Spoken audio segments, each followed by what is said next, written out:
Teoría pura de la democracia. Escrito por Antonio García Trevijano. Prólogo. ¿Qué haría yo en Roma si no sé mentir? Juvenal. He mirado y vivido la política con ojos y sentimientos españoles, pero al mirar España y sufrir sus falsas ilusiones y sus reales deficiencias, he visto y sentido la falta de naturaleza democrática en las formas de gobierno europeas de las que trae su causa el español. Una percepción directa y una reflexión genuina sobre la mendacidad particular de la transición española me llevaron de la mano a la conclusión de que la mentira institucional denuncia siempre y en todas partes la falta de democracia. La libertad es ilusoria si los hechos que origina no son verídicos. El despotismo del engaño que las libertades disimulan es más difícil de abatir que la dictadura. Un pueblo perdido en el error puede vivir con dignidad, porque a nadie se le exige que sea verdadero, pero en lo tocante al sentimiento de la veracidad en la vida pública, todo estriba en la clase de temple que se forja en el corazón de un pueblo habituado a ser gobernado por la mentira.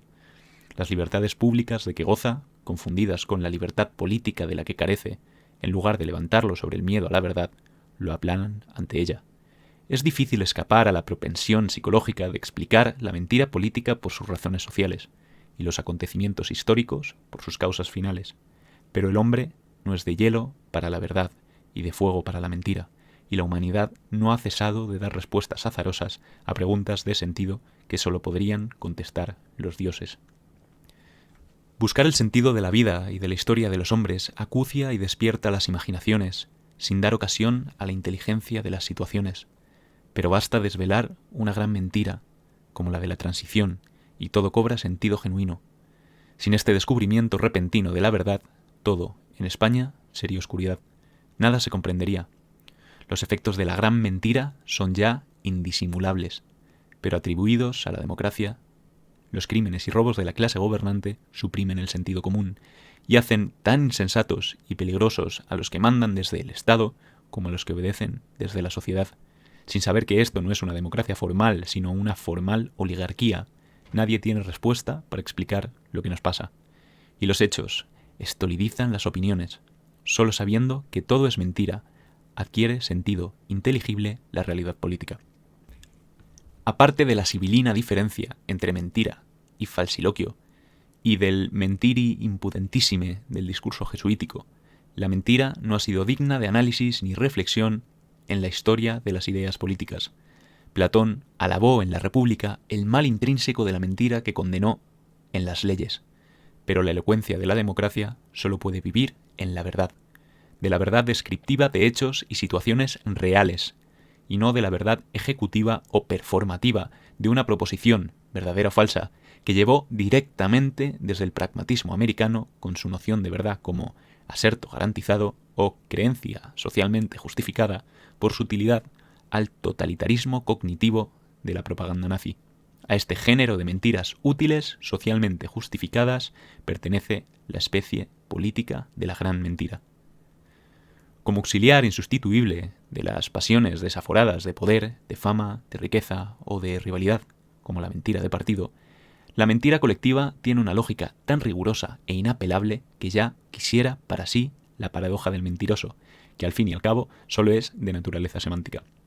La mentira política trasciende al lenguaje, se aleja de la magnánima mentira del poeta Tasso y se aproxima en el sentimiento a la religiosa. Cuando se creía en los dioses, la verdad estaba en la realidad de las cosas, en su permanencia. Lo verdadero era lo contrario de lo iluso. Cuando se creyó en un solo Dios, la verdad pasó a residir en la seguridad, en la confianza, en la fidelidad a la promesa contenida en toda proposición moral. Para el griego la verdad era correspondencia con la realidad del ser oculto de las cosas, su desvelamiento. Para el hebreo, la conformidad con lo enunciado, el así sea, el amén. A esta segunda clase de verdad hebraica pertenece la fidelidad a la gran mentira política. Por eso es tan difícil de desarraigar. Muchos pensarán que esa labor de desengañar políticamente a los pueblos la cumplen los fracasos de sus experiencias, pero la historia no es un laboratorio donde se pueda volver a comenzar el experimento. Cada error hace más difícil encontrar la salida. Por eso las personas ilustradas suelen confiar esa tarea a las ciencias, menos fiables que las naturales, pero más consistentes que la filosofía, que se ocupan de las pasiones del alma o de retratar lo que la sociedad es y lo que antes ha sido. No habría reparo en admitirlo si los métodos de la psicología de las masas dispersas, de la sociología empírica y de la historia captasen, además de los datos concretos, los procesos íntimos de cambio y el movimiento de los fenómenos sociales. En el mundo de la creación literaria, se puede llegar a intuir esos procesos en personajes individuales. Amo de tal manera mi villa natal que la arruinaría antes que verla prosperar por una mentira. Ibsen, un enemigo del pueblo. Pero nadie ha novelado todavía el mecanismo social que hace arraigar en todo un pueblo, contra la evidencia contraria, una mentira política. Una mentira colectiva arraiga en las creencias con más fuerza que la evidencia de los hechos físicos porque es asumida como verdad existencial. Es difícil escuchar, con buena fe, lo que contradice la primera información o la creencia general. En palabras de Gracián, como la gran mentira llega siempre la primera, la verdad no encuentra ya sitio. Sobre todo si la mentira da una buena imagen de sí misma. La verdad no produce indiferencia, molesta a quien no la ama. La complacencia hace amigos, la verdad engendra odio. Terencio. Y además es difícil de decir, aun sin motivo de ser falso. Por eso pudo expresar bellamente Emerson que el mundo parece estar siempre esperando la confesión de su poeta. Si hoy se está abriendo camino entre los españoles, como ayer les sucedió a los italianos, el conocimiento de la superchería del estado de partidos no es porque de repente sientan la necesidad de vivir en la verdad y de desenterrar la gran mentira, sino porque ésta no ha cumplido su promesa de fidelidad. Porque la clase política ha sido infiel al sistema político de la gran mentira, a su propio enunciado político. Los italianos han reaccionado contra la partitocracia, no por haber sufrido una desilusión de lo que creían realmente, sino porque han sido decepcionados de la fidelidad de los gobernantes a su propia mentira política. Porque la verdad del sistema ni siquiera era ejecutiva. Por eso siguen dando tumbos sin tomar contacto con la tierra de la realidad, que es, como en el mito griego, la única fuente de renovación de la fuerza política. Y también por eso, las encuestas de opinión no son fiables en materia de libertad política. Si comparamos dos fotografías de la cara de una misma persona cuando tenía 20 y 50 años, podremos ver los cambios operados en sus facciones y en su expresión, pero nada nos dirán de las causas personales que han hecho más triste o alegre su mirada, y más duras o agradables sus facciones. Necesitaríamos ver, como en Qué bello es vivir, toda la película de su vida. Eso sucede en las ciencias sociales. Algunas veces nos ofrecen excelentes retratos, pero para comunicarnos el sentido de sus fieles fotografías tienen que montarnos una película, y donde hay montaje, donde hay voluntad de dirección y orientación de sentido de secuencias fraccionadas, donde hay opción entre posibilidades, entonces entra en juego la filosofía. Conocemos dos tipos de cine, o sea, de filosofía. Las películas clásicas, como el teatro, plantean un problema, lo desarrollan y lo resuelven. Las de serie, como la vida, se sabe cómo empiezan, pero hasta los guionistas ignoran por dónde transcurrirán y cómo terminan. El mecanismo de nuestro conocimiento usual de las cosas sociales es de naturaleza cinematográfica, como lo advirtió Bergson, debido al carácter calidoscópico de nuestra adaptación a ellas. Este libro, revelador del engaño ideológico de lo que es y no es democracia, ha sido compuesto como una película clásica con un guión de filosofía del poder que, al estar basado en la realidad de los países europeos y al desvelar la mentira que cubre las instituciones de la oligarquía de partidos, puede tener interés como inspiración para la acción política y como elemento de reflexión para una teoría de la democracia del siglo XXI. La necesidad de teoría sobre la causa del poder de unos hombres sobre otros ha sido sentida por la humanidad con mayor premura que su curiosidad por las leyes de la naturaleza. Y, sin embargo, la superioridad de nuestros conocimientos en ciencias físicas y biológicas sobre los saberes en ciencias sociales y políticas revela que no es la complejidad de la cosa estudiada, sino la actitud mental ante la misma, el buen o mal prejuicio, los que producen el avance o estancamiento del saber. Sin una teoría plausible de la democracia, la acción política está condenada a la improvisación y a la repetición de los errores institucionales y de los errores morales de las formas no democráticas de gobierno. Y la más insidiosa de todas ellas es el actual estado de partidos. Un régimen político que ha destruido con la inmoralidad pública apoyada en un tercio del electorado la sensibilidad popular ante el crimen de los gobernantes. La necesidad de una nueva teoría la justifica la creencia común de que esto, la corrupción y el crimen de Estado, la inmoralidad pública de la sociedad, es oficialmente la democracia. Este libro comienza con la destrucción de esa gran mentira oficial.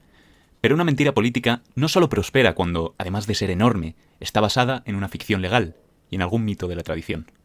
Cuando una mentira política logra revestir de legalismo a su enormidad delirante, en muy poco tiempo arraiga como creencia existencial ilusa, que se basta a sí misma sin necesidad de confrontarse con la realidad. Pero, en palabras de Freud, del mismo modo que la ilusión prescinde de toda garantía real, el deseo de creer la mentira obedece a impulsos colectivos desprovistos de buena fe. El triunfo de la gran mentira sobre la verdad de la democracia exige la concurrencia de la mala fe intelectual en una generación oportunista y la ocultación permanente de los hechos históricos que le hicieron posible en otros pueblos. La mala fe intelectual en la mentira histórica no es fenómeno extraño.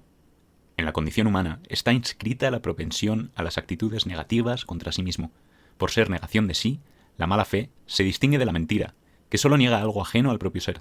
Cuando la mala fe afecta a toda una generación, como ha sucedido en la transición, se convierte en una cultura que utiliza la duplicidad para realizar la impostura. Lo dramático de la mala fe frente a la ingenuidad de la mentira no está en lo que tiene de mala, sino en lo que pide de fe. En esa ilusa creencia de que se es algo siendo y no solo fingiendo lo que no se es. Por eso pudo decir Sartre que el acto primero de la mala fe se lleva a cabo para huir de lo que se es.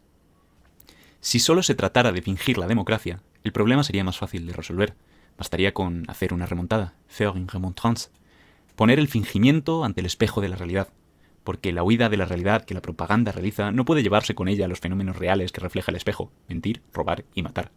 El conformismo no sería tan vil, ni la gran mentira tan global, si se tratara de una falsedad de detalles y no de un discurso falso en todos los detalles. Por esa mala fe, todas sus palabras, incluso las que expresan por azar una realidad, llegan a ser acústicamente repugnantes. No se puede probar la falsedad de la gran mentira por el carácter inhumano de sus efectos. La ideología dirá que son consecuencias de la naturaleza corrupta del poder. Solo enfrentando la mentira con la verdad en la historia de la democracia se podrá ver la cínica falsedad del estado de partidos. Por esta razón, he dividido este libro en dos partes bien diferenciadas. En la primera, se descubre la gran mentira de que esto es una democracia, capítulo 1. Se analiza la causa ideológica que sostiene a la gran mentira, capítulo 2.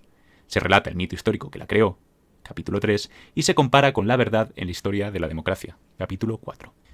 El lector que haya recorrido este camino de depuración de las falsas ideas políticas y de los falsos hechos históricos, que embadurnan de tintes oligárquicos y demagógicos a la democracia, podrá entonces introducirse, liberado de prejuicios liberales o socialistas, por el sendero abierto en la maleza ideológica a golpes de machete de la verdad no ideológica.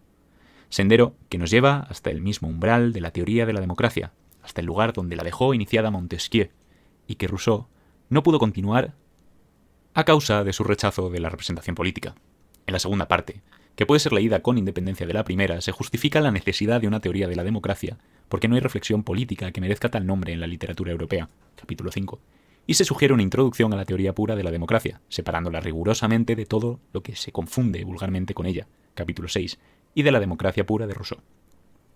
La dificultad teórica de dar una definición de la democracia que sea válida tanto para el mundo antiguo de los atenienses como para las modernas sociedades norteamericana y europea, donde el poder monetario y el de los medios de comunicación alteran el juego institucional de los tres poderes clásicos del Estado, mitiga la osadía intelectual de proponer la posibilidad de una teoría pura, capítulo 7, que permita dar una definición de la democracia política, capítulo 8.